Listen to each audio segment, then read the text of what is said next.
సినిమాలు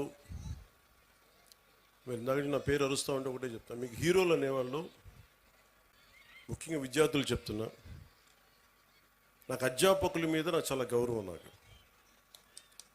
చాలా గౌరవం అధ్యాపకుల మీద. మీరు ఊహించుకోండి, మీ అమ్మా నాన్న ఇంట్లో ఉన్న 2-3 బిడ్డల్ని రోజు చూసుకోవాలంటేనే ఎంత కష్టపడతారు. అలాంటిది పాప అధ్యాపకులు ఒక్కొక్క సెక్షన్కి 30 మంది విద్యార్థులు, 40 మంది విద్యార్థులు, 20 మంది అందరినీ కూర్చొని ఎంత ఒత్తిడి తీసుకుంటారు అధ్యాపకులు. అందుకని అధ్యాపకులకి మనం చాలా సహకరించాలి. చాలా కష్టం అధ్యాపక వృద్ధి.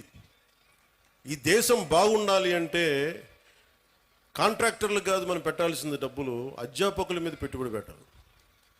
అధ్యాపకులను గనక నిజంగా గనక బడ్జెట్ పెంచితే, అధ్యాపకుల మీద కనుక పెట్టుబడి పెడితే, వాళ్ళ కనుక నిజంగా విలువలతో ఉన్న అధ్యాపకుల్ని బయటికి తీసుకెళ్తే ఈ దేశం చాలా అత్యంత అద్భుతంగా ఉంటుంది. అందుకని అధ్యాపక వృత్తి హైయెస్ట్ పెయిడ్ జాబ్ అవ్వాలని నా కోరిక. ఆ రోజు జరుగుద్దా నాకు తెలియదు, కానీ నా ప్రయత్నం నాకు చేస్తాను. ఎందుకంటే నాకు చిన్నప్పుడు టీచర్స్ నాకు నేర్పించిన పాఠాలే. ఒక టీచర్ నాకు దేశభక్తి గురించి చెప్తే, ఇంకో టీచర్ నాకు సైన్స్ గురించి చెప్పాడు. ఒక్కొక్క టీచర్ సరిగ్గా ఉంటే మనకి ఆ సబ్జెక్ట్ మీద ప్రేమ వచ్చేస్తుంది. సో టీచర్స్ కూడా నా విన్నపం, నాకు తెలుసు మీకు ఎంత కష్టాలు ఉంటాయో. మీరు నలిగిపోతూ ఉంటారు, పిల్లల్ని చెప్పి అలిసిపోయి, ఈ పిల్లల్ని కూర్చోబెట్టిలోపు 5 మంది లెగుస్తూ ఉంటారు, మీరు అలిసిపోతారు. పోషకాహారం మీకు కూడా కావాలి. నిజంగా నాకు అదే అనిపిస్తుంది. ఎందుకంటే అలిసి నేను సభల్లో మాట్లాడుతూ గొంతు అవిసిపోతూ ఉంటుంది నాకు. సో పోషకాహారం పిల్లలకే కాదు, మీకు కూడా కావాలి. మీకు కూడా వైటమిన్ డెఫిషియన్సీ ఉందా, మీకు కూడా ఒకసారి వైటమిన్ డెఫిషియన్సీ ఉంటే విసుగు వచ్చేస్తుంది. సో అది కూడా చూడాలని నేను కోరుకుంటా ఉన్నాను. Highest paid job should be for teachers. ఈ దేశం బాగుండాలి.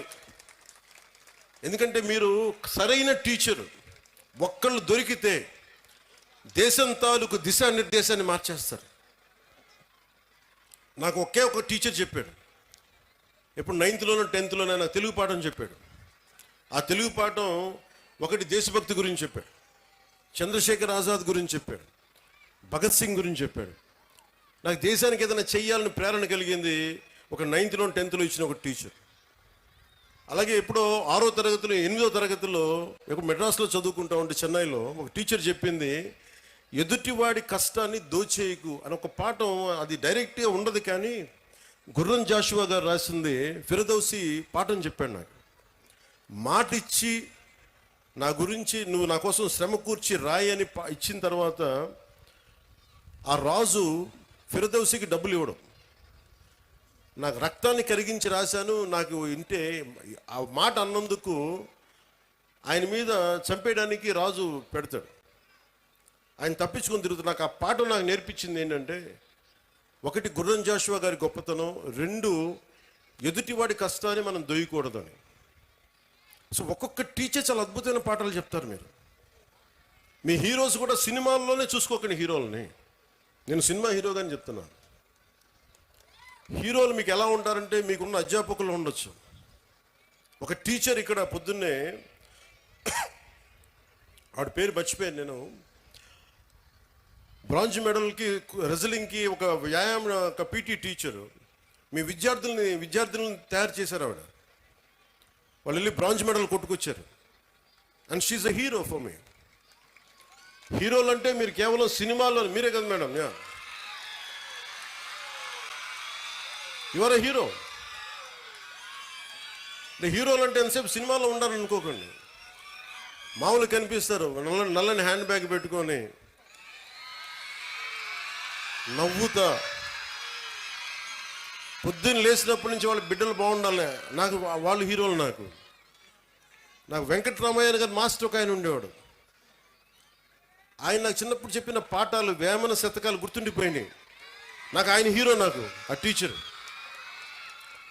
సో మీరు గొప్ప వ్యక్తులతో పాటు మీ సినిమాలకు వెళ్ళండి, ఆనందించండి, అన్నీ చూడండి, కానీ మీకు నిజమైన విలువలు మీ కళ్ళ ముందే ఉంటారు. మీ అమ్మ నాన్న ఎంత కష్టపడతారో చూడండి. మా అమ్మ నాకు నేర్పించింది ఏంటంటే, మా అమ్మ నాన్న ఎక్కువ చదువుకోలే, మా నాన్న 10th క్లాస్తో ఆపేసినట్టున్నాడు మెట్రిక్ తోటి. తర్వాత ఆయన కానిస్టేబుల్ నుంచి ఉద్యోగంలో ప్రమోషన్స్ మీద వచ్చినాయి. మా అమ్మ 5వ క్లాస్తో ఆపేసింది. కానీ వాళ్ళిద్దరి విలువలు ఎంత మంచి విలువలు అంటే, రోజు మా అమ్మ సాయంత్రం సంధ్యా సమయం అవ్వగానే దీపం ఇంట్లో లైట్ వేసి దండం పెట్టుకునేది. నేను 2-3 సార్లు చూశాను, ఎవరికమ్మా దండం పెడుతున్నావు అన్న. ఏ దేవుడికి దండం పెడుతున్నాను అడిగితే మా అమ్మ అంది, నేను థామస్ ఆల్వా ఎడిసన్కి దండం పెడుతున్నాను అన్న, మనకి లైట్ ఇచ్చినందుకు, మన బల్బ్ ఇచ్చినందుకు, ఎలక్ట్రిక్ బల్బ్. ఆ విలువ చదువు వల్ల రాదు. నా పాయింట్ ఏంటంటే, మీరు పిహెచ్డీలు చదవండి, ఇంకోటి చదవండి, కానీ విలువతో కూడిన విద్య చాలా అవసరం. సో మీ తల్లిదండ్రులు అలా అంటారు. నా తల్లి హీరో, నా తండ్రి నాకు హీరో. ఎందుకంటే కష్టపడ్డాడు మా నాన్న. అలా మీ తల్లిదండ్రులు కూడా మీకోసం కష్టపడుతూ ఉన్నారు. విద్యార్థులు మీరు మీరు చూడాలి. పాపం మీ అమ్మగారు పొద్దున్నే లేచి మీకు బ్రేక్ఫాస్ట్లు చేసి, టిఫిన్లు చేసి, మధ్యాహ్నానికి ఏదైనా మళ్ళీ ఇంటికి వస్తే ఏదైనా తింటామని చెప్పి, మీకు వాళ్ళ కష్టాన్ని కూడా మనం గుర్తించామనుకోండి. తల్లిదండ్రుల కష్టం, వాళ్ళ చిన్నపాటి బరువు తగ్గిస్తే చాలు. ఇంటికి వెళ్ళి స్కూల్కి వచ్చి మన అధ్యాపకులకు చిన్నపాటి బరువును తగ్గిస్తే చాలు, మనం చాలా ఎదుగుతాం. అలాగే మీరు, నా కోరిక అంతా ఏంటంటే, మీరు అద్భుతంగా అవ్వాలి. 21వ శతాబ్దం మీది. మీరు ఎవరిని ఆచరిస్తారు, ఎవరిని చూస్తారు, మీరు వాళ్ళ